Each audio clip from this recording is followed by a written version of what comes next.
Movie Bus Specialist Phil and John are back, and today we are talking about Captain America, the First Avenger, and Strays. And Captain America, the First Avenger, the final movie of Phase 1 before the Avengers. And it was fun to watch the after credit scene of this one and see that it's literally just a trailer for the Avengers.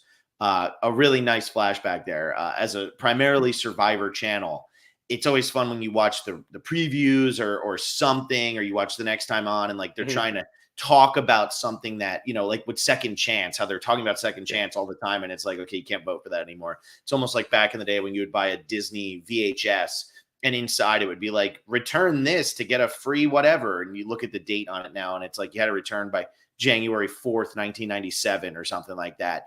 That's what it was like with this. There's no actual, well, there is a brief post credit scene, but then it's just a trailer, and it was kind of fun to see how they did that.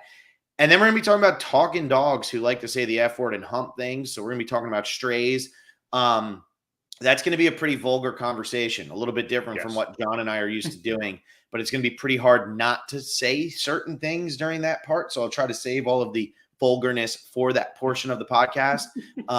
So just be prepared for that because, yeah, I'm going to say things that I never thought I would say live on this channel. So please don't report us to YouTube. It wasn't us. It's because of the talking dogs who like to hump the daylights out of everything. But we're starting with Captain America, the First Avenger.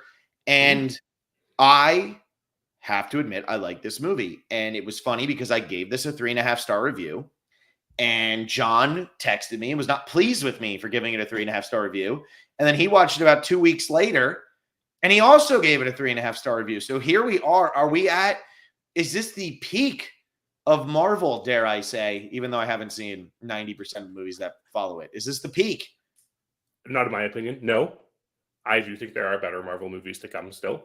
I think we peak out pretty fast, but I do think there are better Marvel movies to come still. But this one was, but this was just so much. Okay. First off, I will say, I was wrong. The Steve Rogers CGI, like the scrawny Chris Evans, does not, that aged really well, surprisingly. There's like one scene at the very beginning where it looks really awkward. Yeah. And the rest of it, he looks totally fine. And of course, they just like superimpose his face and like, I guess they kind of like deep faked him, right? Awkward. In today's day and age, we're talking about that type of thing. But like this movie holds up pretty well because of the style they chose to do it in. And despite the fact that this feels like we kind of talked about it with Thor, where there was a lot of like CGI backgrounds. There are a lot of CGI backgrounds in this movie, a lot, and like it's a lot less of like the physical sets we saw in Thor, but it still feels like it holds up because of the direction they take this film. It feels purposeful with this one. Yeah. I think with the backgrounds, what I noticed, it's almost like with 300, right? Like 300, in my opinion, is just like a CGI mess. I don't like the story. I don't really like the movie, whatever. But it's purposeful in what it's doing with its CGI. And it's not, oh, we don't have the budget, so we're making bad CGI. It's just, this was cutting edge at the time. And this is what it looked like. And I always talk about the Spartacus TV series, and it's purposeful. It's a stylistic choice. And the Spartacus TV series is one of my favorite TV series of all time. I think it's absolutely phenomenal. This felt purposeful. And for me, as somebody who's not really into Marvel movies, and it was funny having a conversation with John prior to this about how old comic books are. It's funny because they weren't relevant in my life till 2008 because I was never a comic book kid. And so it just never really mattered to me. This was the first movie so far for the Marvel movies that felt like a comic book movie. It felt like it had the same style, sort of, but like the same, I'm trying to think of what word, doesn't matter, as the first two Sam Raimi Spider-Mans, where it was taking itself just seriously enough. The story was enticing enough. The characters were good enough, even though Red Skull is totally comic booky, just as is Green Goblin. But they're comic booky in a way that is fun and enjoyable, and they don't necessarily feel super scary or super villainous, but they are very worthy opponents for our heroes. And our heroes naturally build to having to fight them. I think that's what's good about that. And I felt like Thor lost that. Thor like kind of jumped around between who he was fighting and what he was doing. Captain America, I feel like very distinctly follows that path of we're going to work up to you killing the Red Skull. And I love the story of this. It is an American war propaganda film. Yes. Done really well. Set in that era when American war propaganda films were all the rage. I mean, I have all the Best Picture nominees on my watch list on Letterboxd. It's a lot of American war propaganda films on that list. Like they were getting nominated for Best Picture and stuff. But I really like the stylistic choice of Captain America and some of the over-the-top jumps he does and things like that. It felt like a comic book. It didn't need to be grounded in too much reality, but there was enough reality to keep me invested in the real story that was going on. Yeah, and I think a lot of the success of this one comes from the fact that unlike the 4 Marvel movies that have really preceded it, this is the first one where we really had archetypical character roles, right? Mm-hmm. Like Captain America is such a cookie cutter hero. Like the intrinsically good guy, always looking out for the little guy, that type of thing, standing up for the bullies despite being smaller. And Red Skull, despite being, again, like someone with the same power set as our hero, is the antithesis of that. Mm-hmm. And because they're such foils, it allows these characters, we don't have to learn more about the characters. We can just watch them.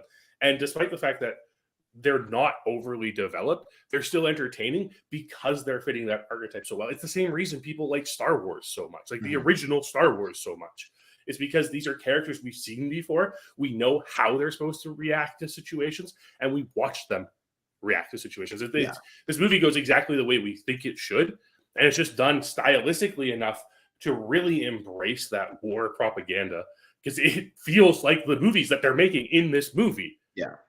Especially when you get to like the last 30 minutes of this movie, it gets real propaganda-y. Yeah. But like, again, it's that stylistic choice, which makes it so that this really sticks out amongst the rest of the Phase 1 movies. Like we were talking about it with Thor, how Thor is the Shakespearean film, and it stands out because of that. This one, it also feels different. And again, this falls back on what I've said about the MCU many times. The MCU is best when it is making a genre film with superheroes rather than a superhero film in a genre. Yeah. No, and I'm looking at the comments. I mean, Jordan Alford says top 5 MCU movie. Raptor says, I think Captain America is probably my favorite of the Phase 1 movies. And I know how I feel about the Avengers. I mean, the Avengers is what made me stop watching Marvel movies. So that'll be a fun podcast next week for sure. But I really enjoyed this movie. And I remember really enjoying this movie when it first came out. And if I'm not mistaken, other than the Incredible Hulk, which is throw that in the trash can, I think this might have the lowest rating of Thor, this, and the first 2 Iron Mans. Now, I could be wrong, but I think it might in terms of Rotten Tomatoes score. I'm not really talking about like Letterboxd. I think it's like, I'm surprised it only has a 3.2 on Letterboxd. That I am a bit shocked at because I do find it entertaining, but I guess especially since some of the later Marvel movies have such high ratings on Letterboxd, I would have thought this one would have had a little bit more. But I just like the story. And I think also there's no explanation needed on who Haley Atwell is, on who Tommy Lee Jones is, on who Chris Evans and Hugo Weaving are. Yeah, they're all cartoony, but they're they're not cartoony, they're comic booky. That's the difference, right? Like they are so predictable in their actions, they are so predictable in their speaking, they are so predictable in every single thing. But it's okay to be really predictable as long as what you're watching is very entertaining and doesn't feel like it's being made stupid for you to follow easy or whatever you want to say. I just found this to be very, very entertaining throughout. I didn't like the side characters at all in Thor, but I thought McDonough was good in this. I really enjoyed Sebastian Stan, and I know obviously Sebastian Stan goes on to be a much bigger part of this franchise. I like Toby Jones. I like Dominic Cooper. I like these characters. I thought they were a lot of fun to watch. And, you talked about the CGI with Chris Evans, and, you were talking about, when they put the face over the body, blah, blah, blah. Nowadays, they're doing it without a purpose. The Irishman, it was done because they wanted Robert De Niro in the lead role. And they didn't want to another actor to play such a large role. You see it in a lot of movies now where they're talking about, oh, we can put their face in. I mean, what was the guy's name from Star Wars who's in The Last Jedi, despite being dead for 40 years by the time that movie came out? Peter something. I forget what his last name is. It's Peter Cushing, and that was not The Last Jedi. I will defend The Last Jedi. There was The Force Awakens then? No, it was Rogue One. Rogue One, that's right. See, I forget that movie even exists. But so all of that stuff, Chris Evans was purposeful. This wasn't to not give somebody a job or anything. I mean, the guy who plays the Chris Evans body double got paid plenty for this movie. Like, he really did make a boatload for playing that role because it is his body and it's Chris Evans' face, but it needed to be done that way because Chris Evans needed to be this really, really scrawny guy, and he's not going to go through a Christian Bale transformation of the machinist to Batman Begins over the course of a 2-month shoot. It's not going to happen. So you put his face on a body double, you do what you have to do. And honestly, I don't think it's aged poorly at all. I think the CGI in the first 4 movies have aged much worse than the Captain America CGI aged. Yeah, I agree. I absolutely agree. And I think it feels like there's a lot more care in this movie than there have been in some of the other ones, where even like with Thor, like we had Kenneth Branagh behind it, and like we have the Shakespearean aspect of it. I'm just going to keep talking about it because it's like the only other good one in this. I guess there's the first Iron Man 2, and like we saw what Favreau really enjoyed about it, and he brought that comic booky thing to it. It really feels like Joe Jackson brings that a love for this character, and a character who was like quite controversial when they announced that this was going to be one of the main focuses of the MCU. Like, this is a character who's like, people don't realize enough how B-list these first 4 characters are. Yeah, like people who read the Avengers and everything, or who read the Avengers growing up, know these characters. But like when we're getting into this time frame, like, yes, the Avengers have kind of just been like rebooted with the Ultimates and everything like that. But these are characters who were not bringing in money for Marvel for a long time. Mm-hmm. Right? These are characters. This is the reason why they could this is why they could get the rights to these characters. It's because nobody else wanted to make movies about them. Well, I mean, look at the first couple Captain America movies that were made. Yeah. I mean, just do a quick Google of those movies. They're a joke. Yeah. I mean, they were literally to like hold rights.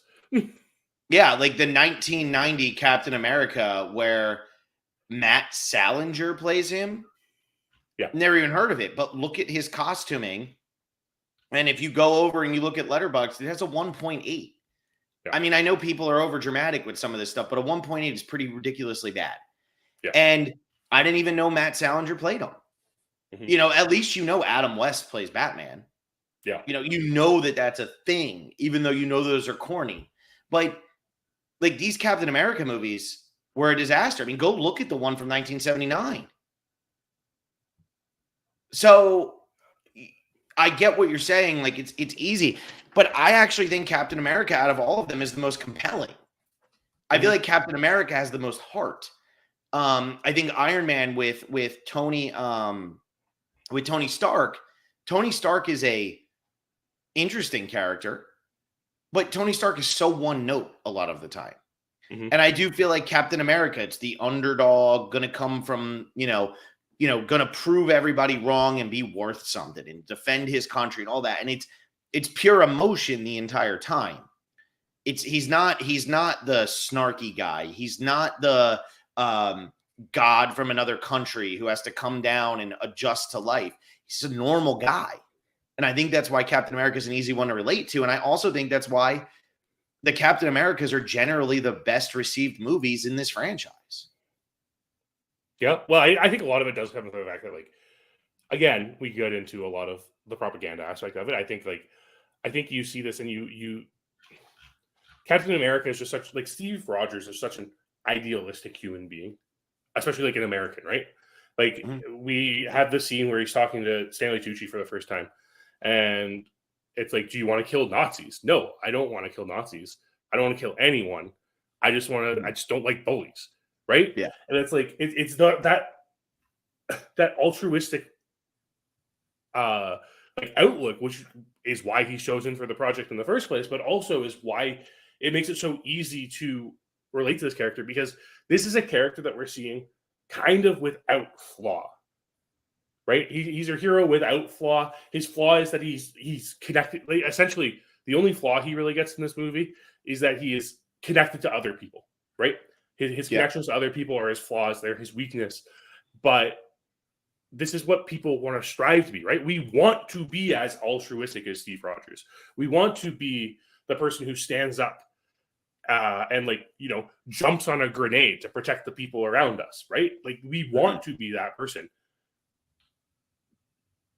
We don't necessarily want to be the billionaire mogul who's partying all the time. We don't necessarily want to be an alien, right? It's just harder to relate to these other characters where he's the American dream. He's the American hero, and he just completely embodies all of that. Yeah. Yeah, and I also think it's a very easy thing when you're setting it with war.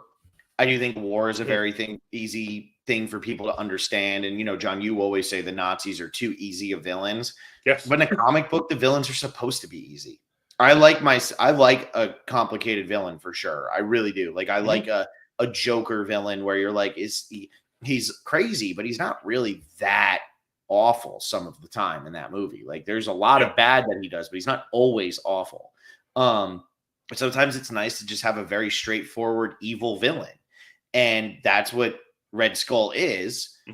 And the Nazis are. But if you're going to be Captain America, the most over the top hero, synonymous, you know what I mean? If you say that person is Captain America, everybody knows what you mean.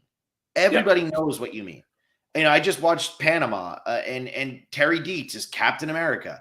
You know what that means. He's unbeatable. That means he is everything that your dad wants to be, that a kid wants to be when they grow up. That's Captain America. So for a character that is that easy to define, the villain should be simple. Yeah, absolutely. And that really works in this movie. It really, really, really, really works. And I like that it really is the story of Captain America, because everybody, I'm assuming, when they watched this, knew who Winter Soldier was going to be. I had no idea who the hell the Winter Soldier was, but I'm assuming it's the same character, right? Yeah, and it always has been. Yeah, okay. So everybody knows who that's going to be. So the Sebastian Stan, falling off the train thing didn't surprise, and it's not surprising when all of a sudden there's going to be more to that story. But for me, that was a good moment because I'm like, wow. I remember the first time I watched it, I'm like, wow, I'm surprised they killed that guy. That's crazy. I didn't see that coming. And the fact that they really made this Steve Rogers movie and they didn't try to make it a bunch of other things being put in. As I said with Thor, it felt unfocused at times because you had Natalie Portman, it's Stellan Skarsgård, you had Thor, you had Loki, you have Anthony Hopkins, you have whatever's going on in that ice thing. You have a lot going on in that movie. In the Iron Man movies, they try to give more to Terrence Howard / Don Cheadle. They try to do Rhodey, I guess. They try to do a little bit with that, and then with the Incredible Hulk, it's just a disaster. This movie, they bring in Black Widow. This movie doesn't do any of that. It just lets it be Steve Rogers' movie. It doesn't try to bring in, because I don't know what the timeline is, so I might sound like an idiot saying this, but it doesn't try to bring in Captain Marvel or anything like that. It just tells the story of this one character. Yes, and it's really convenient that the timing allows them to do that, and I think it's part of the reason why they make it this period piece too, right? And it's even in the title of the film, right? Captain America, the First Avenger. Even though the word Avenger doesn't really make sense in terms of what he's doing, but that's fine.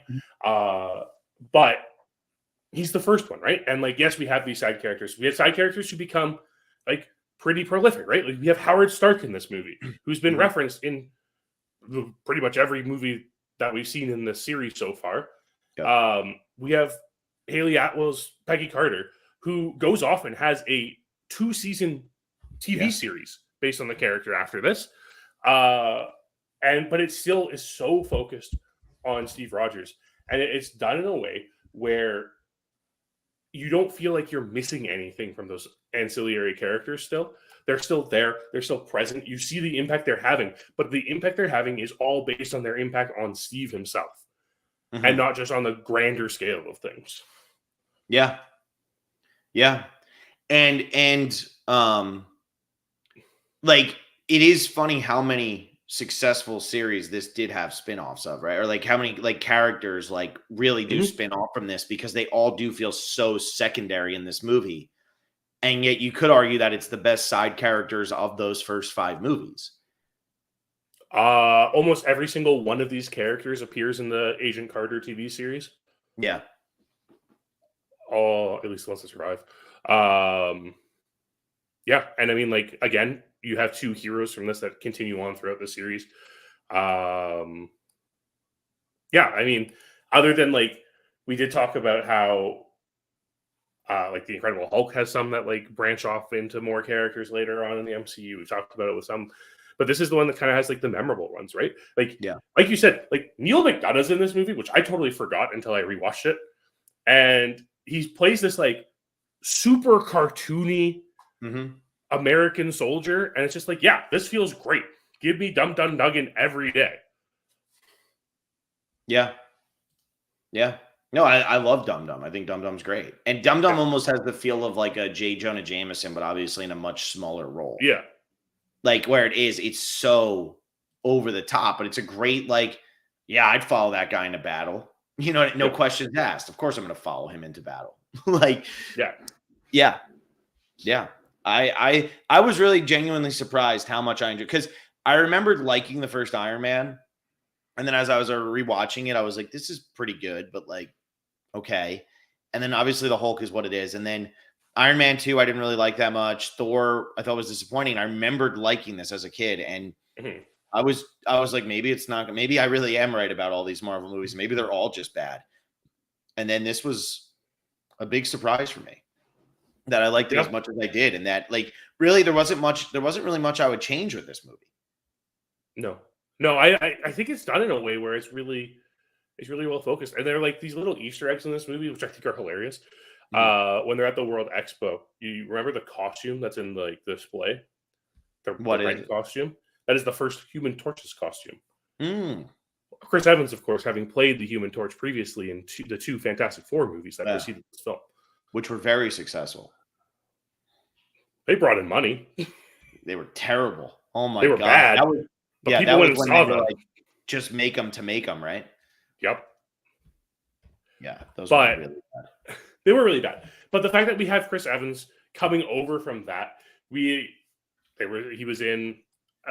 Chris Evans kind of had this like weird thing going on in like that 2000s to 2010 before becoming Captain America, which is what everyone remembers him for, where he actually had like a lot of really good performances and a lot of like cult films that people kind of forgot about, because he was in Danny Boyle's Sunshine, and he's fantastic in that.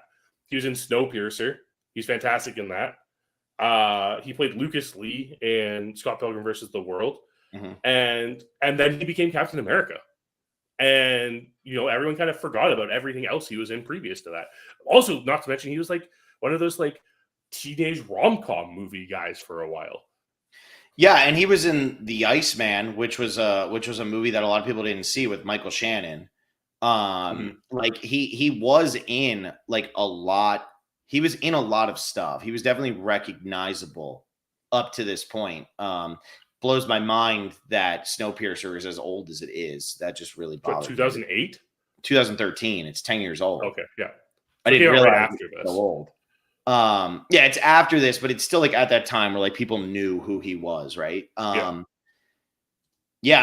He was a good casting choice, and I do wonder, like, I mean, obviously there's so much backstory on what they do with these movies nowadays, because everybody knows, oh, this is the story of who was going to play this role or who was going to play this role, and I do wonder, like, how did they land on Chris Evans out of everybody? How did his name become the one? This is also the role that you don't hear a lot about other people being in consideration for ever. Interesting. Yeah, it is. But he's perfect. I think he does capture.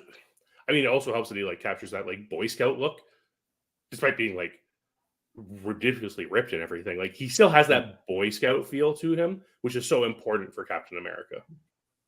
Yeah, and I wonder, with him playing the Human Torch, did that help him get this role, or was that like a red flag when they were doing it? because he'd already played a superhero now, right? Yeah. So he's already played one.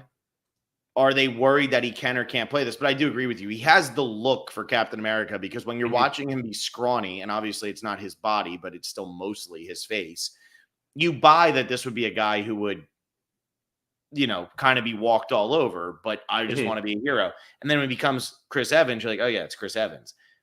You do have to have like a very particular, like innocent looking face to do this, right? Like you're not going to have Tommy Lee Jones play this role, even if Tommy Lee Jones was younger, because Tommy Lee Jones has such a rugged look to him. You're not putting him in this spot, but you also don't want to put somebody who is just out of this world, unbelievably good looking, where you're like, God, it could, like, they would never be walked all over by these people. Well, like you could have Chris Hemsworth play this role, right? Yeah. Like you had Chris Hemsworth and Thor because he looks so handsome and built and everything, right? But you couldn't have that same type of person playing this role, which is why we get the Chris debate. What's the Chris debate? Well, there are 3 Chris's that lead the MCU, and there's a debate on which one's the best. So it's Chris Pratt. Oh yeah, because it's Chris Hemsworth. Yeah, how about that? Yeah. I mean, most people probably lean towards Chris Pratt at this point, right? I think so. Chris Pine was in the conversation for a while, despite not being in the MCU too. But I don't know. Yeah, I think it's. We'll talk about Chris Pratt when we get to Guardians of the Galaxy. Yeah, I think Guardians of the Galaxy was just such a surprise for Sony people that one stands out amongst these other. And like now, Guardians of the Galaxy kind of gets to be our generation's superheroes, as opposed to like Captain America, so kind of your dad's superhero a little bit. You know what I mean? Dad's. Captain America is our grandfather's superhero. Yeah, but like that's what I'm saying. Like it's so removed. Where Guardians now kind of gets to be like our superheroes. This is what our generation likes. One thing I do want to like circle back on is the idea of like the Red Skull as a villain here, because I think it's really important that technically the villains of this movie aren't Nazis. Like they are. Well, they aren't. Yeah. They kind of like they start as Nazis, but then we get to the point where he's like, no, I'm going to overthrow the Nazis because I'm more evil than the Nazis. And that's saying something. When you have a villain who's like, I am more evil than Hitler, they're pretty damn evil. Yeah. And the casting choice of Hugo Weaving here is great. I mean, Hugo Weaving does such a good role in these type of like villainous roles. Obviously, like him in The Matrix was great. People probably often forget that he was the voice of Megatron in the Michael Bay Transformers movies. And again, here he's just imposing enough. I really liked the way they got his face to look as Red Skull, like the Red Skull himself. He looks so imposing, and like when he rips off his face and like shows it to Cap for the first time, it's a terrifying scene, especially because like we just saw him go toe to toe with Cap because they have the exact same power set. It's just this perfect foil. And yes, Red Skull is the most prolific Captain America villain of all time. And yes, he represents Nazis and Hydra, 2 very evil things. But the way he's foiled here is we see him and his ambition and how that contrasts to everything Steve is working towards. Yeah. Well, it's kind of like, would that have been Captain, like, like you always talk about like if the Nazis had won the war, right? Like if that had happened, and it's like, would that have been what Captain America would have looked like from the Nazi point of view, right? Like, would it have just been reversed of like everything that the Americans were about? Yeah, I like Hugo Weaving. I mean, Hugo Weaving takes on like weirdo roles, I guess is like the nicest way to put it. And he normally nails them. I mean, he was good in Cloud Atlas. He's good in the Lord of the Rings movies. Obviously iconic at this point in The Matrix, even if I don't like that franchise at all. But he does a really good job in these weirdo roles. And Red Skull is a weirdo role. Not to mention his role in like Priscilla, Queen of the Desert. Yeah, I've never seen that, so that one I could. Well, that movie's a lot of fun, and Hugo Weaving's fantastic in that movie. It's just interesting. It's really interesting seeing this because it almost feels like Hugo Weaving isn't quite your typical villain, because like he has that contrast, especially because he has that contrast in people's minds, right? Where he's Mr. Smith in the Matrix, but he's, like you said, he's also Elrond in Lord of the Rings, which are kind of like polar opposites. So he's like in you're V for never Vendetta too. Oh yeah, I guess he is V, isn't he? Yeah. So like he kind of sits in. I think from a casting perspective, he is one of those people where you see him and you're not sure if he's the good guy or the bad guy. Mm-hmm. And I think that's perfect for this role because you very easily learn that this character is the bad guy. Mm-hmm. Mm-hmm. Yeah, I like it. I mean, Captain America, Brecht von Breedom says, so happy Phil enjoyed this movie. Hopefully there will be more to come. I can't guarantee it. But I'm very happy I enjoyed this too, because, you know, as somebody who avoids these movies kind of like the plague, it was nice to watch this and just be into it. You know, just be into it, because this is a movie I wouldn't have rewatched if we hadn't done this podcast. Yeah. I don't know if I would have rewatched it if we hadn't done this podcast. And I might not, and I'm not as heavy on these movies as you are. So yeah, it's nice to revisit. I mean, what did you think you were going to give this movie coming in? Because it wasn't. I thought it was going to be a 3. Like I said, it's been a while since I had watched it. I don't know if I would have put it in my top 5 MCU movies previously. I think it's definitely a contender moving forward, and I'll be I don't think it's possible for it to drop out of my top 10, but like it's questionable if it remains in the top 5. Cool. There you go. It's my number 1 so far. You know, make sure everybody's following along with my rankings as I unveil them every week. It's my number 1 so far. But we'll get to the Avengers next week, and we'll see if the Incredible Hulk is worse. I hope so. Yeah, I hope so. I really hope that remains the worst one. I'm praying. But let's talk about Strays. Let's jump over to a new release, a movie that, much like everything else this summer, is just being slaughtered by Barbie and Oppenheimer. Can we just talk about Barbie on this last weekend made $17.1 million. It lost out to Gran Turismo by $0.2 million. And this movie's been out for a month now. We should also take into consideration Gran Turismo's numbers also include the 2 weeks of advanced screenings. It's insane. Yeah. It's absolutely insane.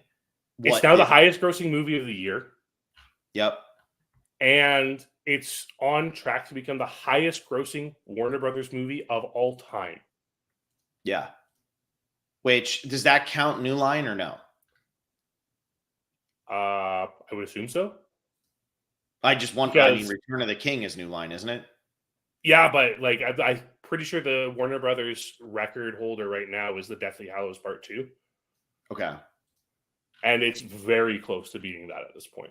Yeah, it's made $1.34 billion worldwide. Yeah. It's a lot of money. It's a lot of money. And I really think, you know, we've talked about it all summer now since we started this podcast. It was the first movie we did. Yeah. This is our 5th episode. We took a week off. So it's literally been six weeks. Yeah. And we're still talking about Barbie. And I'll say it again, and I've said it a million times. I really think that Barbie and Oppenheimer were amazing for the film industry. And I also think that they're now going to try to make another Barbie, and they're going to try to find this again. And lightning is not going to strike twice. Like I am sad for the person who tries to make the next Barbie movie. Yeah. Because it's not going to be the success that this movie is. This is, I mean, lightning struck.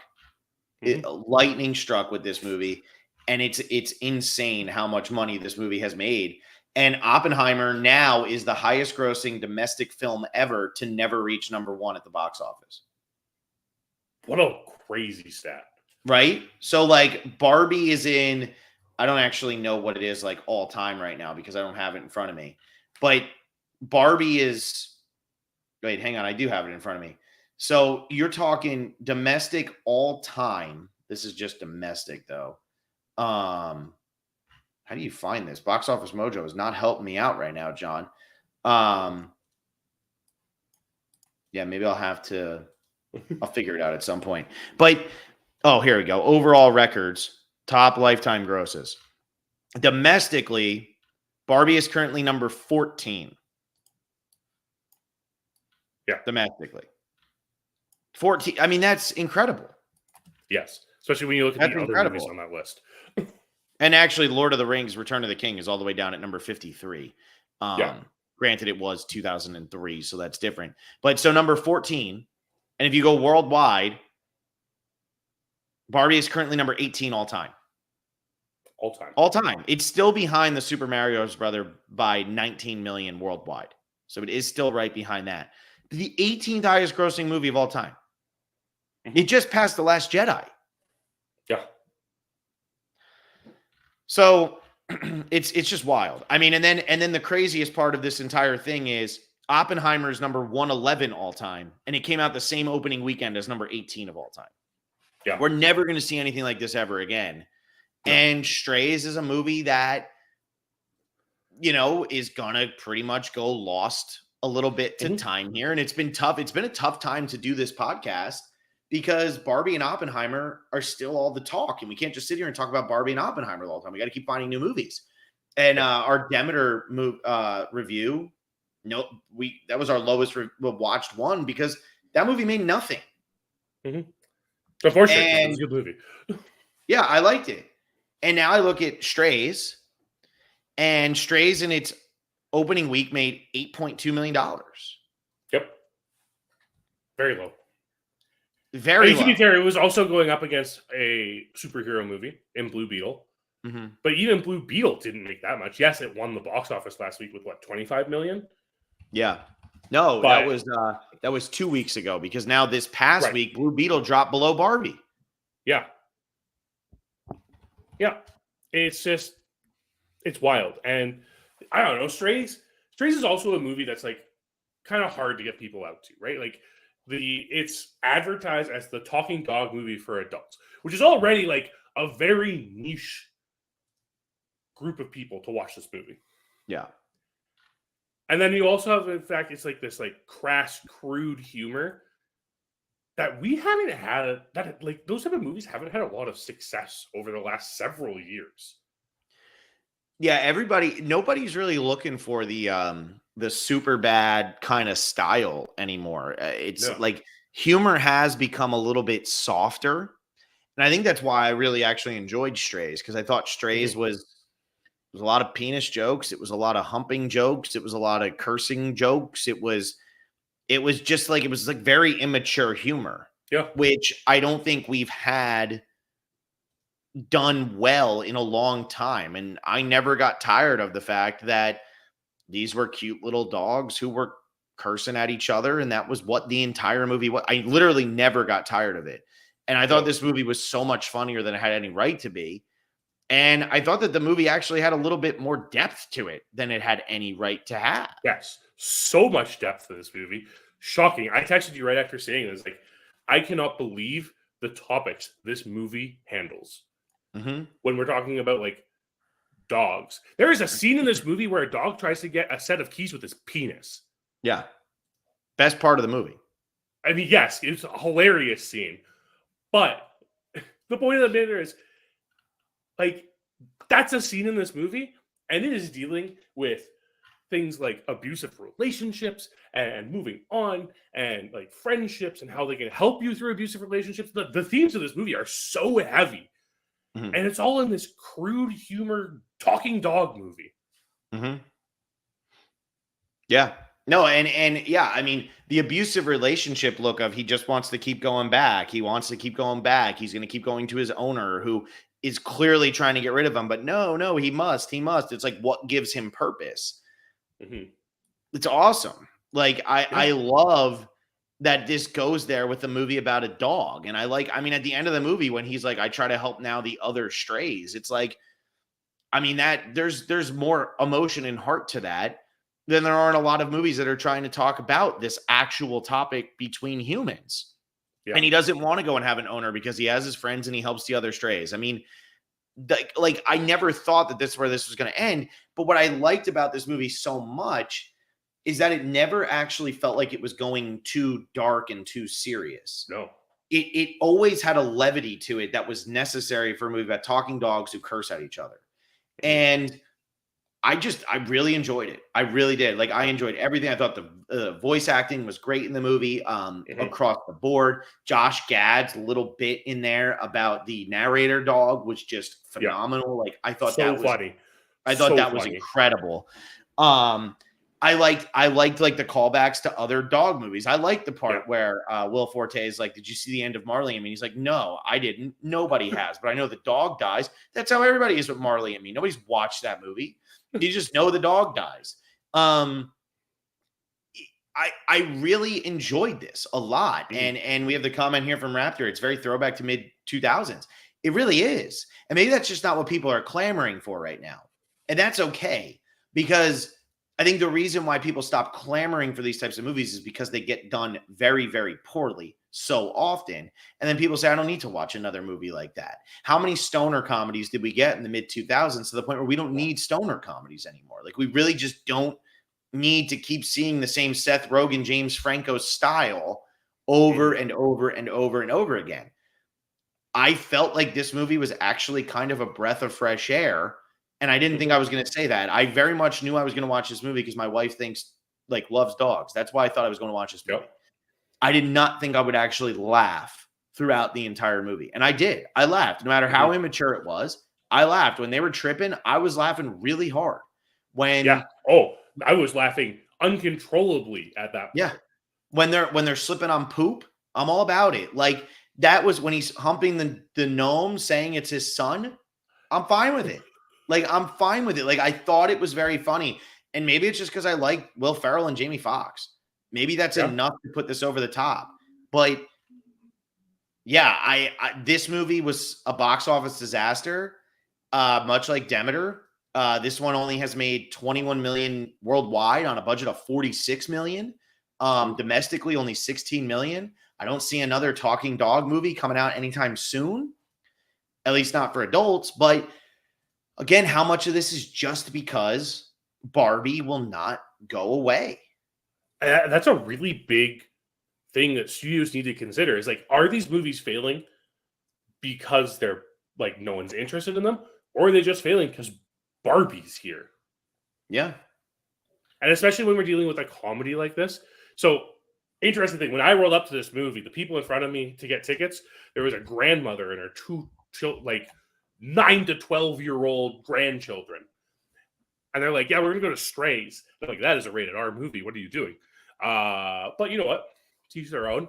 I sit down, and as soon as Will Forte comes on screen, and he says "fuck" for the first time, this grandma is laughing the entire movie. And I'm like, cool, that's great. Like, that's funny. But when you have this type of comedy, as in contrast with like Barbie, which people think is more geared towards children, what are parents going to take their kids to, right? Like, what are people going to take people to? They're going to go to Barbie rather than this talking dog movie, and it's just really hard to compete. This movie came out 4 weeks after Barbie, and it still had no chance. Well, okay, so couple things here. I also think Barbie, for the first time in a very long time, I'm trying to think of the most recent movie that wasn't a superhero movie. I'm talking like not the Avengers. Yeah. When was the last time people were going to the theater to see a movie 2, 3, 4, 5 times? I mean, not us. It would have to be. I don't even know. I don't think people are going to see the second Avatar 3 or 4 times in a theater. It's too long. Yeah. They might have gone twice. They might have gone once and then gone again. But I don't think people were going that. I think that there's probably people out there who have seen Barbie in theaters 5 times. I don't doubt it whatsoever. Because I think there are people out there who have seen it many more than 5 times. Yeah. Like, this could be like, I got nothing to do. Oh, you haven't seen Barbie yet? I'll go with you. And especially in this day and age of Stubbs and Regal with their Max Pass, which is the one I have, and things like that, where you can see 3 movies a week and it's all on a $20 whatever. Yeah. People could go, if you live in Los Angeles or New York City, it's almost guaranteed you have Stubbs. It's almost guaranteed, because one movie out there is $16, $17. Yeah. Where I live in Florida, I can go to a matinee that's $7. But you can't do that in the big cities. In the big cities, though, if you have stubs and you go see this movie 3 times, you could see it 3 times in a week and you paid $20. That's it. Yeah. I think that's happening. And whatever Stubbs has as their distribution agreement, whatever, where their AMC is allowing $20 to be done, every time somebody's getting a ticket, the movie is still getting something for that. Yeah. Just because that's $20 doesn't mean that, oh, you bought it 3 times and that means that, the people who created Barbie get the same amount. No. They get a percentage for each time that somebody goes in to see that movie. Mm-hmm. And so I think people are seeing this movie so many times. Look at a movie like Blue Beetle, right? So I know we're talking Strays, but let's talk about some of these other movies. Blue Beetle comes out of is $104 million budget. Not a big budget for a superhero movie by any means. Actually comes out and has a pretty decent opening weekend with $25 million. Now, with $25 million, it's never going to make 104. But the reviews on it are pretty good. It's a superhero movie, which, it might not be one people have heard of, but who the hell was clamoring for Ant-Man when Ant-Man came out? Yep. So this movie comes out, and to this point, it made $25 million its first weekend. Right now, domestically, it's only made $46 million. Worldwide, it's made $81 million on a $104 million budget because of Barbie and Oppenheimer. And then you look at Mutant Mayhem, a movie with incredible reviews, absolutely incredible reviews. $98 million at the domestic box office. Now, it was a budget of $70 million, so it did okay, depending on what their P&A looked like. But worldwide, only $135 million. Barbie made more than that in its opening weekend. Yeah. And Teenage Mutant Ninja Turtles, people love the Teenage Mutant Ninja Turtles. People will go see those movies, and it's animated. It's in the style of Into the Spider-Verse and all of that. And it's getting great reviews, and people still aren't going to see it because of Barbie, and still to this extent because of Oppenheimer. That's insane. And there's a lot of movies. I'm glad we did this podcast at this time because it made me watch Strays and it made me watch Demeter. And even though neither one of those movies are movies where it's like, oh my God, you have to absolutely watch this movie. I liked Strays more than I liked Barbie, and I don't really care what that means about me as a person. I like Strays more than I like Barbie. I probably would have missed Strays if I was just a normal person who was like, oh, what's playing? Oh, it's still Barbie and Oppenheimer. If you go on Rotten Tomatoes, that's what's showing up. Strays didn't get very good reviews. I think people were unnecessarily hard on this movie. But these movies are really suffering because of Barbie. Barbie made $7.7 million on Sunday. Why is a movie in the 6th weekend making $7.7 million on Sunday? Yeah, that's wild. Wild. But let's bring it back to Strays. This is, like you said, this is a movie that people are gonna miss, and I think it's a fun one. I mean, both of us gave it 3 stars? Yeah. Right? It was a fun movie. It was, yes, I don't think this movie was what I expected it to be. I wasn't as crass as I thought it would be. It's still a pretty crass movie, but it wasn't as far as I thought it would be. And I felt like the characterizations, it was really fun kind of seeing Will Ferrell in one of his more... He was playing Elf. It feels more like Elf or his Stranger Than Fiction character, right? That kind of heartwarming, easygoing character who's just down on their luck trying to get back to whatever they're trying to do.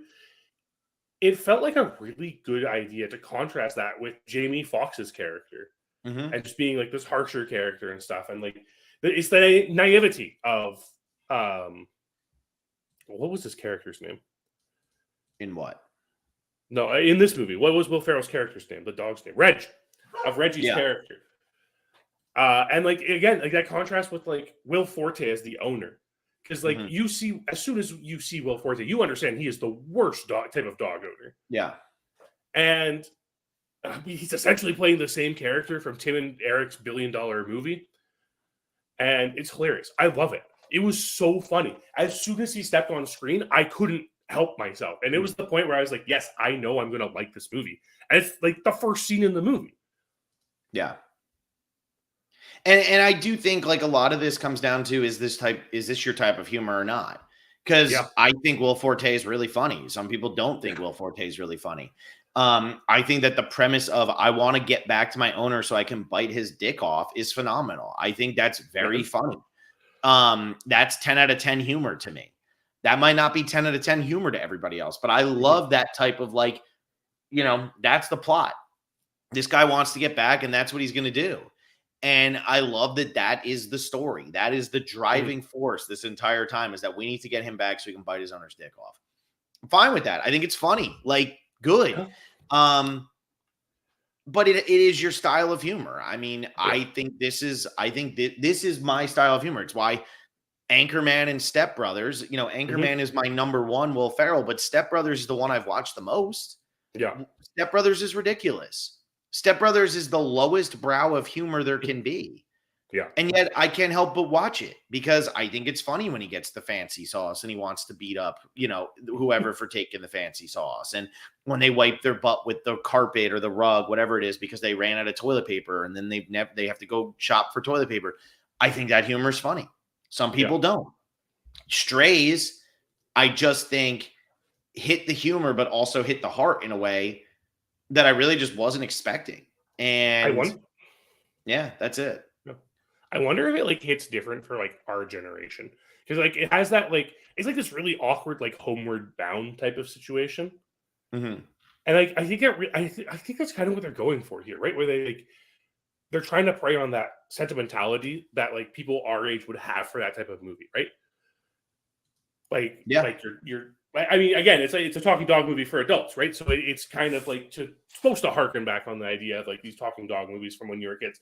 But it's specifically, like I think people our age really had that, because we had that a bit at that time. Like when we were growing up, there were a lot of talking dog movies and stuff. And I think like it's so important that they like give us like all these different types of characters, and we see their flaws and we see them overcoming their flaws. The one dog, the Randall Parks character, phenomenal. Like, and like when you get to the point where like you find out that he's wearing this cone intentionally, he intentionally wears this cone to kind of like soften the world around him. Like you feel for him at that point, right? And like this is a talking dog movie. Like you shouldn't be having this type of connection to these characters. But I felt like I was connecting more to these characters than I have in a lot of movies I've seen recently. Yeah, no, I agree. I mean, I feel like it hit all the types that you need to hit, right? Your fake tough guy, your hopeless, whatever, your guy who's got like some sort of like social anxiety, whatever you want to call it. I think they were all very relatable. I really do. And I think these are characters. I think it's funny because if you just took away the fact that they were dogs and you made them humans, every one of these characters you've seen a million times in a movie. Not as good of a movie if they're humans, because you have seen them all so many times. And the dog thing, I think, does definitely elevate this. But I also think like, and like I enjoyed this. I don't need everybody else to enjoy it, but I do think that some of the people who like, the critics for this movie, I think sometimes critics want to be taken more seriously. Yeah. And giving a movie like this a good review is not necessarily a great way to be taken seriously. It's really not. Like, because this is like more of a low in a year where you've had already Barbie and Oppenheimer. You've had, I can't think of any other movies but like Teenage Mutant Ninja Turtles, like all these movies. It's hard to then turn around and be like, yes, I really enjoyed Strays. You must go out and watch this movie. But I think that sometimes you just need to like, be like, that kind of was good. That was better than I thought it had any right to be. And this wasn't your Highness or some nonsense garbage like that. No, I think this is a movie that actually would have done really well if we still had like video stores. Yeah, I agree. This is the type of this and I mean we haven't really talked about it, but like streaming has kind of taken away this like the cult classic aspect of things, where people would go to a video store and like people would rent movies, and like secondary sales were so big for some movies, right? I mean, some of our favorite movies are successful because of that secondary market on them. And this is the type of movie that I feel like it might do well on streaming. Like, so this might be a movie that comes up in when people are like doing their doom scroll through Netflix or whatever, and be like, oh yeah, sure, I'll give this a watch. And I hope they do, because like it is an entertaining movie. It's an hour and a half. Like, it's an hour and a half comedy. It's what you expect sitting down for it. But it feels much better constructed than these movies usually are, using these things. Like, we're seeing moments of abandonment, and we're seeing, hatred in Jamie Foxx's character for the fact that he was abandoned because of a mistake he made, and his unwillingness to admit that he made the mistake that caused that situation to happen. And he shifted that hatred onto humans in general. And then like we see him overcome that and be happy again. Like, there's so many little parts of this movie that are just so genuine that make it so much better than your average movie of the same ilk. I do have to say, though, terrible dog owners there. Yes. The thing, like, horrible. Nipped the girl's leg because she stepped on its foot. I saw no blood. This dog did not latch on and like attack. And then they just give it away immediately. No. They were going to put it down, Phil. Yeah, that's bad, man. And it's your own kid. It's not like it bit a stranger and now you've like gone to court and you don't have a choice. Like, that was the one part I was like, well, that was kind of weak. There had to be more to that, right? Maybe, you know what? The entire movie's about shitty dog owners, right? Like, look at it. The person with the best owners is the guy who works is the dog that works as a therapy dog. Yeah. Because he doesn't have like a specific owner. The female, what's the female dog's? Who is the actress for the female? Isla Fisher is the actress. It's Isla Fisher, right? Isla Fisher's character, her owner doesn't even care about her because she has a new dog, right? Yeah. Like, doesn't care whatsoever. Obviously, we've talked about how Will Forte is an awful owner. And that's without even talking about the fact that he owns this dog because his girlfriend broke up with him when she found out he was cheating on her. Yeah. Yep. Like, Will Forte's character is despicable in this movie. Like, we're not supposed to like the humans at all. But then there's this little girl lost in the woods, and you're just like, right, there are good humans in this, and like, you can get over it and be better. Heck, one of the humans, you talked about the narrator dog. The narrator dog's just like, little do they know, he's killed a bunch of people and they're all in his back trunk. And it's like, I'm sorry, what? Yeah. Like, the humans in this movie are awful. Yeah. No one ever listens to me. And I think a lot of that was just because, sometimes in these movies, the humans are so overly positive towards the dogs and the dog changed their life, blah, blah, blah. I think it was funny to show the opposite end where it's like, this dog ruined my life. Please get out of here. I have no need or use for you. And I think this was a movie that went there. I think it did. Yeah. I think it like pushed that boundary and pushed the issue and did so in an entertaining way. And it's a movie I'll definitely be watching again. I can't say the same for Demeter, even though I gave them the same amount of stars. But this is a movie that, like, there aren't a lot of other movies that are like it. And like Demeter, there's a lot of horror movies that I'd rather watch in October and September. This is a movie that, like, if you're just in the mood for like a comedy with dogs doing funny stuff. I mean, I love that the female dog pees like a man.